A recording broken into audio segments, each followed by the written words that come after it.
शंकर नाम का एक अनाथ लड़का था। उसको जंगल में रहने वाले शिकारियों के एक गिरोह ने पाला था। उसने कोई शिक्षा नहीं ली थी। वह केवल एक चीज जानता था कि उसे कैसे जीवित रहना है, शिकार करना तथा जंगल के फलों को खाना और नदी के पानी को पीकर अपने आप को जीवित रखना आता था। एक दिन शंकर अपना रास्ता भटक गया और उसने देखा कि कुछ लोग नदी के किनारे पर बने एक पत्थर की आकृति के चारों ओर जोर जोर से चिल्ला रहे हैं। कुछ लोग उस पत्थर पर फूल, फल और नारियल चढ़ा रहे हैं। शंकर ने सोचा, शायद यह कोई मकान होगा जिसमें लोग रहते होंगे। लेकिन यह एक प्राचीन मंदिर था। लेकिन शंकर ने इससे पहले कभी मंदिर नहीं देखा था। वह मंदिर के बारे में जानने के लिए काफी उत्सुक हो गया। उसने तब तक इंतजार किया जब तक कि सभी लोग उस मंदिर से चले नहीं गए। अंत में उसने एक युवक को मंदिर से बाहर आते देखा। शंकर ने उसे रोक लिया और उससे अपने मन में आए कई सवाल पूछे। उसका पहला प्रश्न था, इस जगह को क्या कहा जाता है? लोग अपने साथ क्या लाते हैं? फिर उन चीजों को अंदर छोड़कर वापस क्यों चले जाते हैं? उस युवक ने शंकर को बताया, ये भगवान शिव का मंदिर है। लोग यहाँ उन्हें फल और फूल चढ़ाने आते हैं। वे शिव भगवान से जो चाहते हैं वह मांगते हैं और शिव उनकी सभी प्रार्थनाओं को सुनते हैं। यह सुनकर शंकर तुरंत मंदिर जाना चाहता था। युवक ने उसे मंदिर के अंदर का रास्ता दिखाया और शिवलिंग के बारे में बताया। शंकर ने मासूमियत से युवक से पूछा, यह शिवलिंग क्या होता है और हमें क्या देता है? युवक ने बताया, हम शिव से जो मांगते हैं वह हमें दे देते हैं। हम सब ऐसा मानते हैं। उसके बाद युवक ने कहा, अब अंधेरा हो रहा है, अब मुझे घर जाना है। कहकर वह शंकर को अकेला वहीं छोड़कर चला गया। शंकर ने झिझकते हुए मंदिर में प्रवेश किया। वह एक कोने में बैठ गया और सोचने लगा, एक पत्थर किसी को वह चीज कैसे दे सकता है जो वह चाहता है। इसलिए उसने शिवलिंग की परीक्षा लेने का फैसला किया। उसने कहा, हे शिव, कृपया मुझे पर्याप्त शिकार करने दे ताकि मैं भूखा ना रहूं।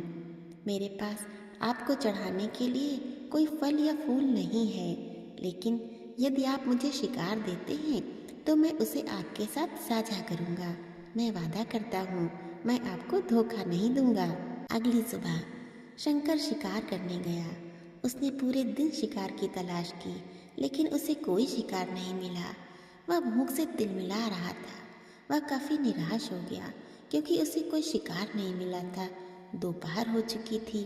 अब उसे लगने लगा कि मंदिर में मिले युवक ने उससे झूठ बोला था।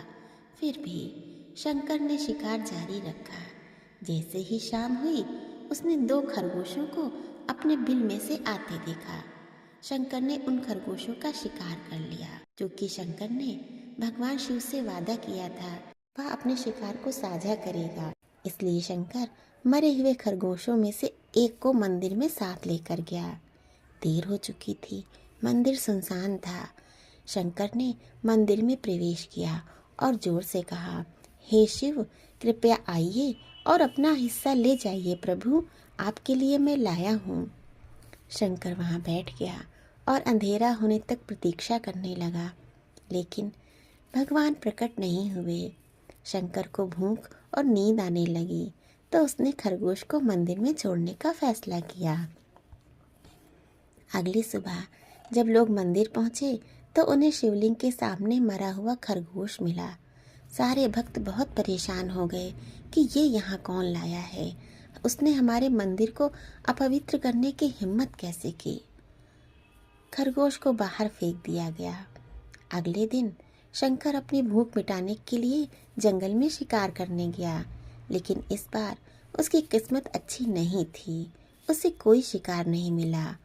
उसने सोचा, आज रात को मंदिर जाना चाहिए और शिव से पूछना चाहिए कि उनको खरगोश का भोजन कैसा लगा।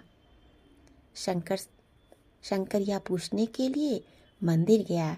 जब वह मंदिर पहुंचा तो उसके आश्चर्य का कोई ठिकाना ना रहा। उस रात मंदिर में काफी लोगों की भीड़ थी। शिवरात्रि की रात थी। शिवरात्रि की रात्रि थी, लेकिन अबोध शिकारी लड़के को इसके बारे में कुछ भी नहीं पता था। शंकर ने चारों ओर देखा तो उसे फिर से वही युवक दिखा जिसने उसको मंदिर के अंदर शिव से प्रार्थना करने के लिए कहा था।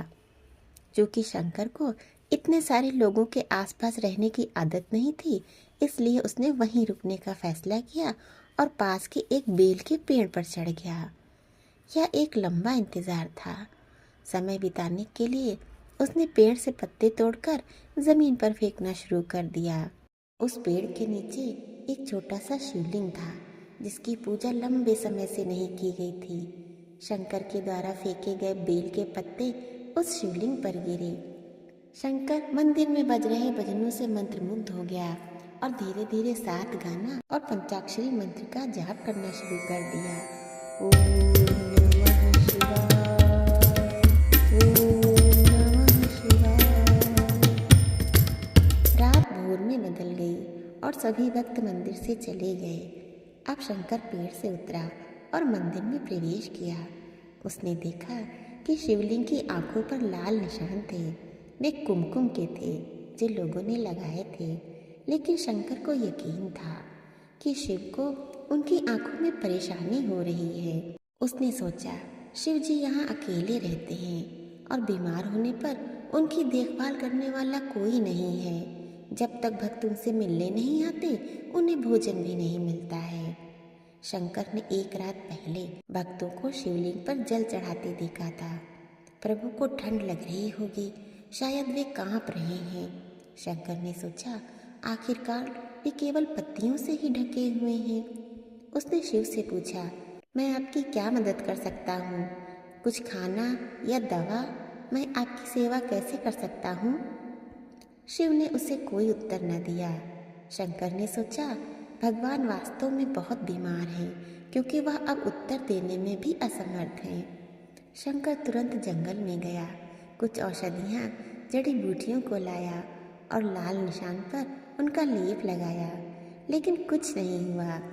उसने कहा, लगता है शिव अंधे हो गए हैं। मुझे प्रभु को अपनी एक आंख दे देनी चाहिए ताकि वह ठीक हो जाए। यह निश्चित रूप से उन्हें खुश कर देगा। शंकर का दिल पवित्र था।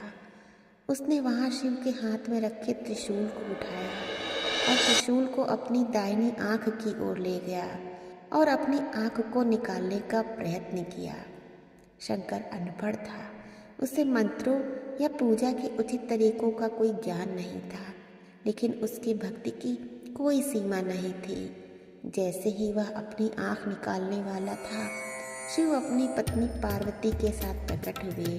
उन्होंने पार्वती से कहा, इस भक्त शंकर ने अनजाने में शिवरात्रि पर उपवास किया, बेल के पत्तों से मेरी पूजा की।